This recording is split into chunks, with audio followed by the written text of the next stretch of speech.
creo que en ese sentido, digamos, hay una afinidad entre el cine y la filosofía, porque en ambos casos hay como un proceso en el que se inicia en una mirada específica y termina en un editing específico.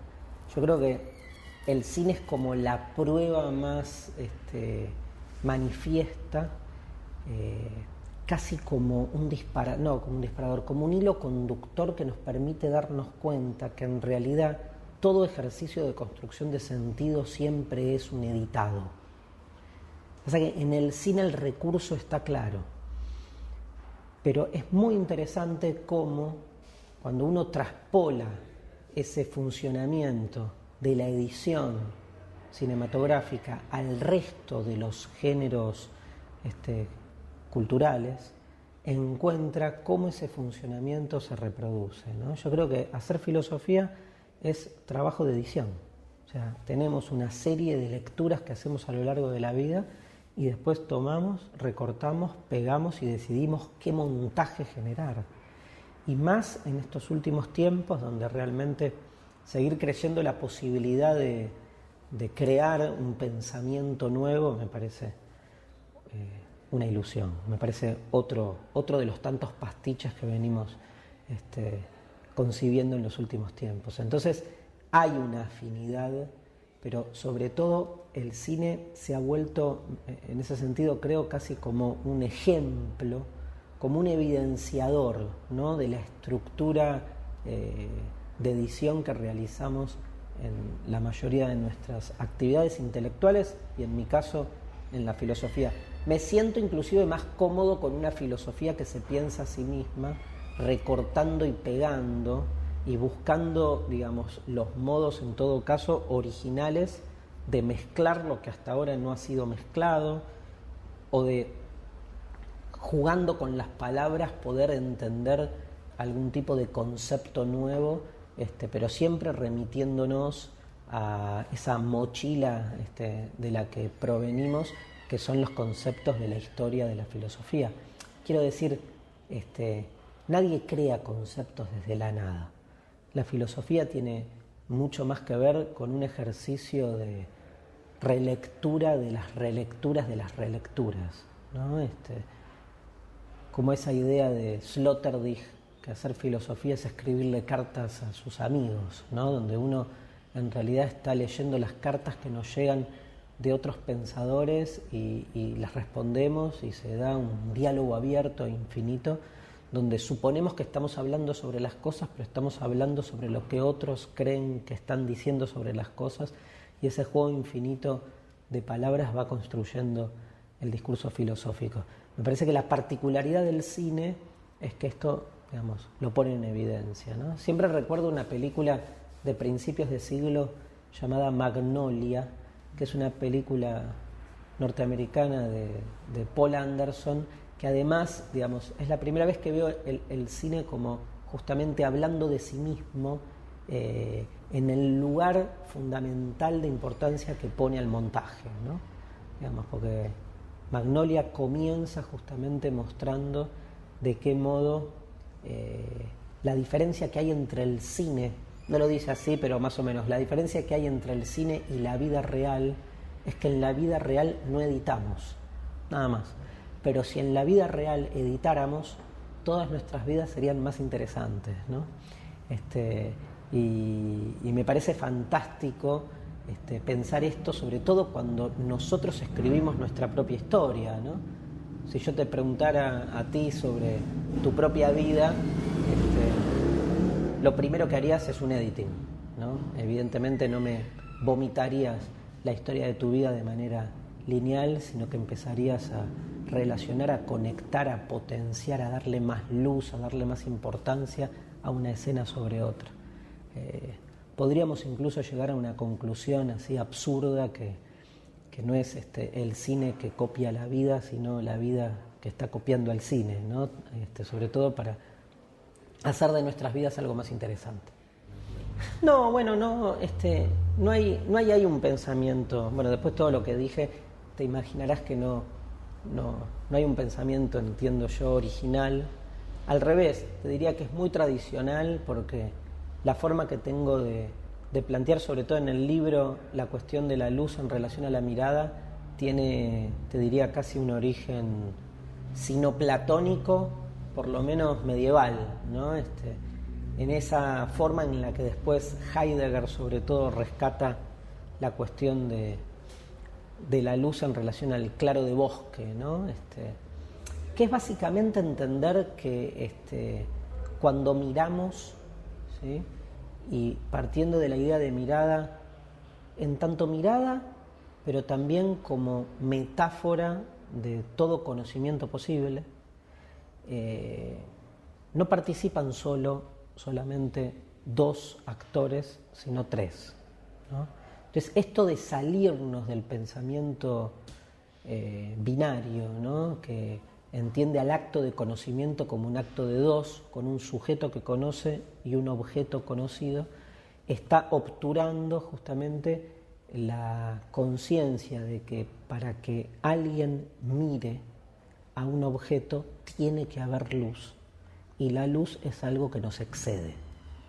Entonces la luz es un exceso, es un excedente, una excedencia, ¿no? Creo que dice Levinas por ahí, una excedencia. Es un otro que no podemos apresar ni dominar, pero que abre el campo en el cual después el conocimiento es posible. Y todo el intento humano ha sido, por un lado, el de tratar de apresar esa excedencia, ese otro, ese tercero que hace posible la mirada, y cuando no lo pudo apresar, lo que hizo sobre todo el hombre moderno es negarlo, ¿no? Y reducir el acto de conocimiento a una relación de a dos. Creo que en ese sentido a mí la filosofía me ha reconciliado con esta excedencia, con esta luz, que lejos está de cualquier corporización dogmática o concepción metafísica cerrada. Todo lo contrario, es justamente la conciencia de que hay algo más, y que ese algo más es inapresable, ¿no? Y que la filosofía empieza cuando uno sabe que hay algo más allí que no podemos terminar de capturar, ¿no? Claro, la religión le ha puesto de nombre Dios y lo ha sacado de ese lugar de excedencia, porque al ser reconocible lo ha metido adentro. Mucha filosofía metafísica también, al ponerle nombre y sustancia, lo ha sacado de ese más allá para que sea parte del más acá. Y me parece que, sin embargo, el propósito de la filosofía es dejar abierto siempre que hay algo que nos excede, que en la historia de una filosofía del conocimiento puede llamarse luz, puede llamarse campo, digamos, condición de posibilidad, podemos llamarlo como queramos, pero evidentemente no se agota la mirada en el que mira y lo mirado. No, lo que pasa es que en el caso del ciclo del amor al cine, digamos, ahí hay una decisión de seleccionar una serie de películas en función de un objetivo, que es evidentemente pensar el amor en distintas películas de amor, pero priorizar de las películas de amor aquellas que, digamos, tienen más bien un guión y una realización donde se pone en cuestionamiento las formas de amor vincular instaladas. Ese es el tipo de filosofía en la que yo creo. Como bien decías tú, es una filosofía del desmontaje. Una filosofía del desmontaje supone que hay un montaje previo, pero nunca supone que hay algo que exceda al montaje. Y lo que excede al montaje es inapresable, como decíamos antes. Por lo tanto, cualquier cosa que digamos sobre lo que no está montado ya es un montaje.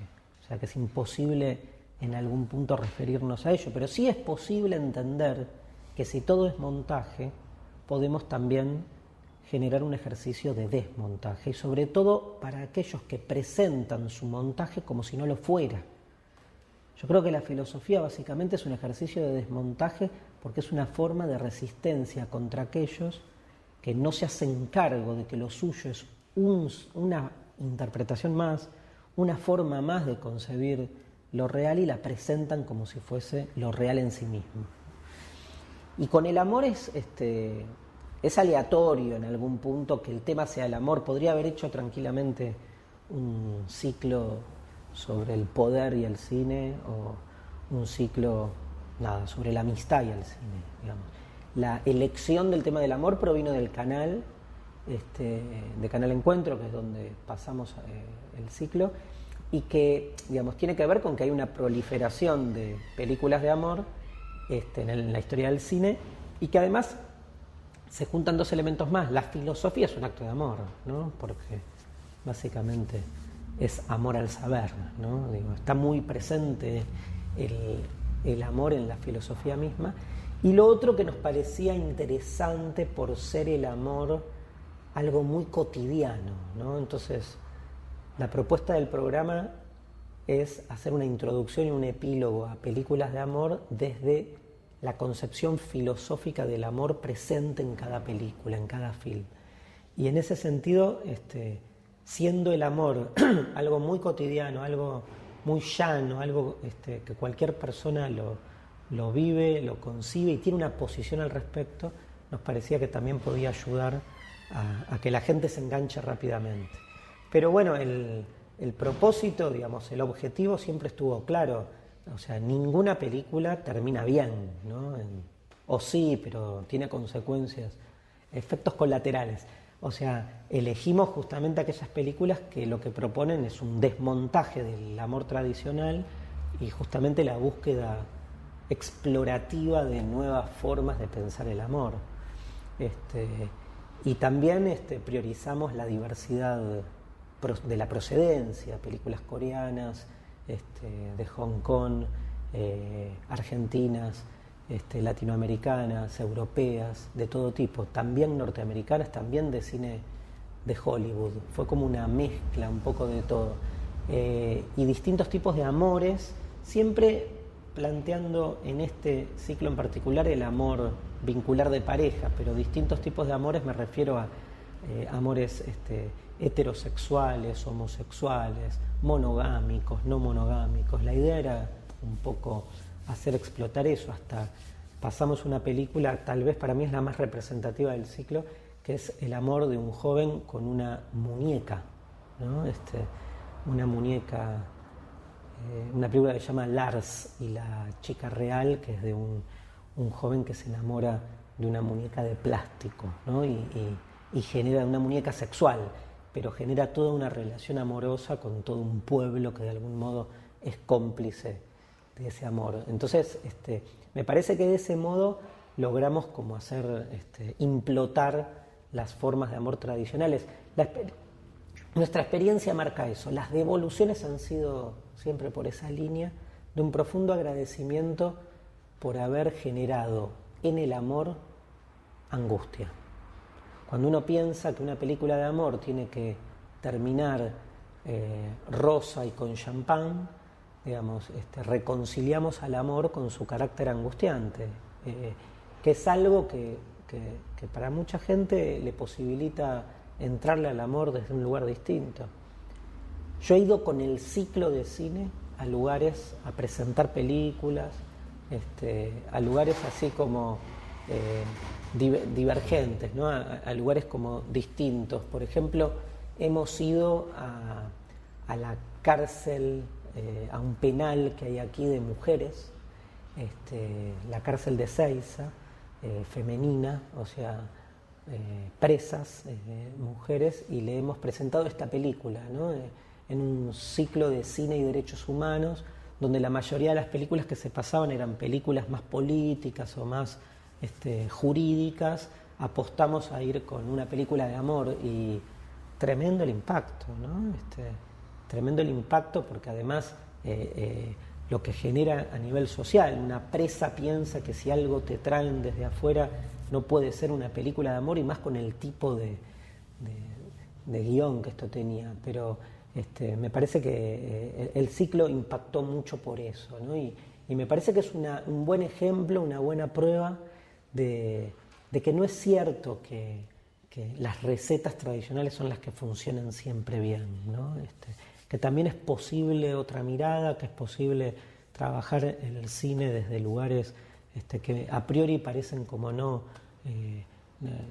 tener un buen rendimiento y sin embargo finalmente se muestra que la diversidad es mucho más convocante que la unilinealidad. Sí, pero te repito que ahí, digamos, el cine, la filosofía no ha sido más que una excusa, en este caso, ¿no?, del amor al cine, del ciclo. La filosofía no ha sido más una excusa para presentar justamente las diversas posibilidades que tiene el cine, ¿no? En el otro programa, en el programa de filosofía, Mentira la Verdad, ahí sería al revés, ¿no? Ahí el cine estuvo al servicio de la filosofía, porque terminamos montando una serie de programas claramente cinematográficos con el objetivo de que la filosofía pueda, digamos, manifestarse justamente desde un lugar novedoso, ¿no?, que es hacer filosofía desde la ficción, hacer filosofía desde la ficción cotidiana, ¿no? Porque no es que se trata de películas que tienen un contenido filosófico, se trata, Mentira la Verdad, de programas de filosofía, donde el objetivo está puesto en la intervención filosófica sobre asuntos cotidianos. Y ahí el cine estuvo, digamos, más utilizado por la filosofía para poder plasmarse. En el amor al cine fue al revés, ¿no? Pero en ambos casos generamos lo que más nos interesa, que es el cruce de géneros, ¿no? Y la posibilidad de que entonces los géneros, pudiendo salirse de sí mismos, crezcan. Yo creo que, digamos, el replanteo de la condición humana es permanente, digamos, pero justamente el primer trabajo, a mi entender, que tenemos que hacer para replantear la cuestión de la condición humana es alejarla del esencialismo, porque ese ha sido el gran obturador de toda posibilidad de replantear lo humano más allá de sus propias fronteras. Para mí, básicamente, la condición humana se define por sobre todas las cosas en la capacidad de reinvención de sí misma, incluso en la radicalidad de su propia negación. Ese es el concepto que a mí más me cierra cuando leo la idea de voluntad de poder de Nietzsche, ¿no? No es tanto una expansión acumulativa, sino como una especie de negación de sí mismo, digamos. Y me parece interesante pensar lo humano en esa fisura, ¿no? Hay un autor italiano que se llama Agamben, que también muy devoto del cine, que tiene un libro que entra por otro lado, un libro que habla sobre el exterminio nazi, ¿no? Lo que resta de Auschwitz se llama el libro, y Agamben en algún momento retoma como una cita de Antelme y se pregunta por lo humano en términos esencialistas, un poco paródicamente para cuestionarlo, sobre todo analizando el exterminio, ¿no? Y llega a una conclusión que es muy interesante, dice: el ser humano es indestructible. ¿Pero por qué es indestructible? Porque no hace otra cosa que querer destruirse a sí mismo, pero siempre hay un resto.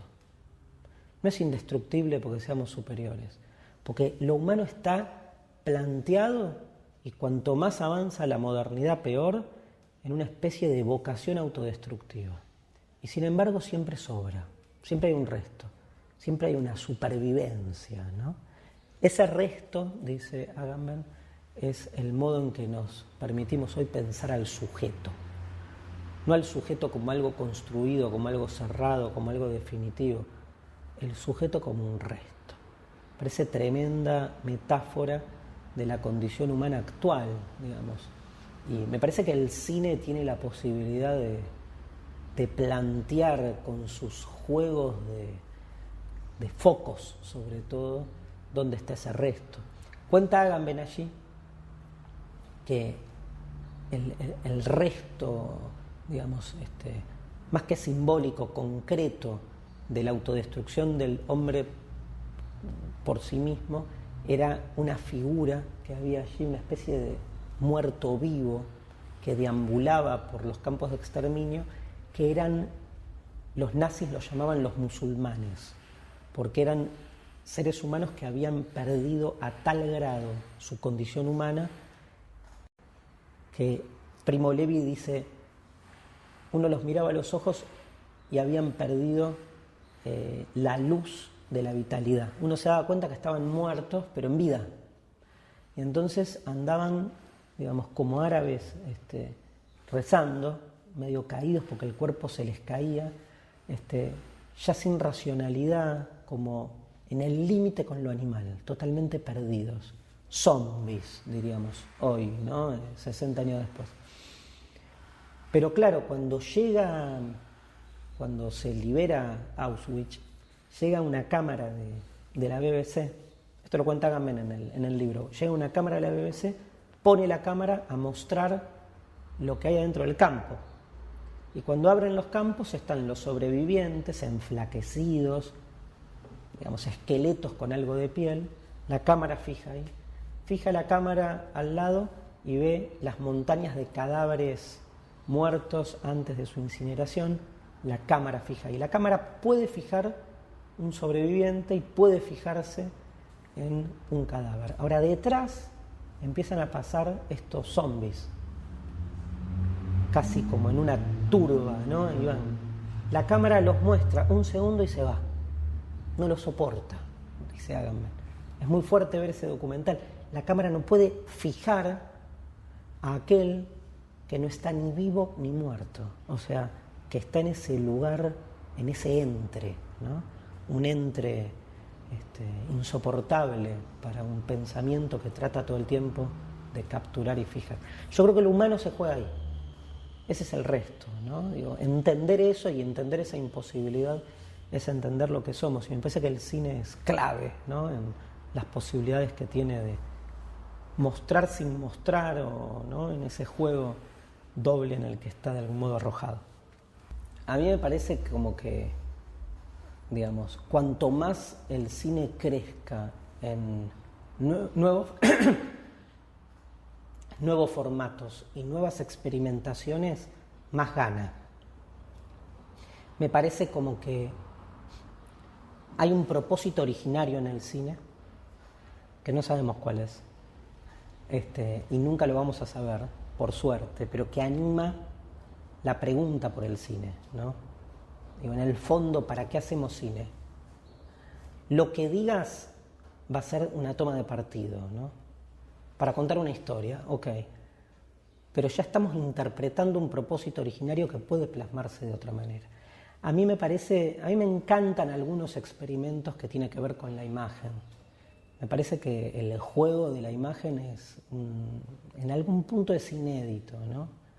Digamos, más en una cultura occidental donde el arte, digamos, todavía increíblemente sopesa, digamos, lleva en sí mismo el peso de la mímesis, ¿no? Entonces, la mímesis ha sido representativa del arte, pero ha sido un gran peso, digamos. Incluso en todas las manifestaciones simbólicas y abstractas, antirrepresentacionalistas, no se ha podido salir del dispositivo que plantea la mímesis. Entonces, o con la mímesis o contra la mímesis.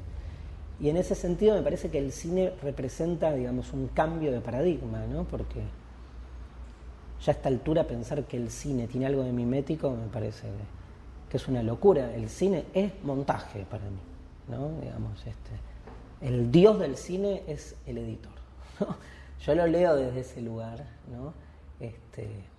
Obviamente hay un guión, hay una decisión, hay una realización en el director que filma y que decide tomar por un lado o por el otro, pero evidentemente, digamos, acá, no sé, en México, aquí en Argentina decimos el que corta el bacalao, ¿no? Es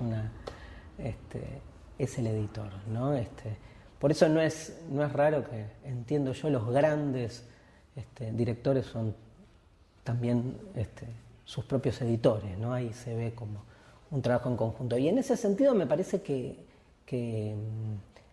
digamos que las diferentes experiencias de un cine no narrativo, digamos, suman como experiencias adicionales. Después, el gusto subjetivo me parece lo menos importante en ese sentido, ¿no? Pero cuanto más experimente el cine en nuevos formatos, me parece que es mejor.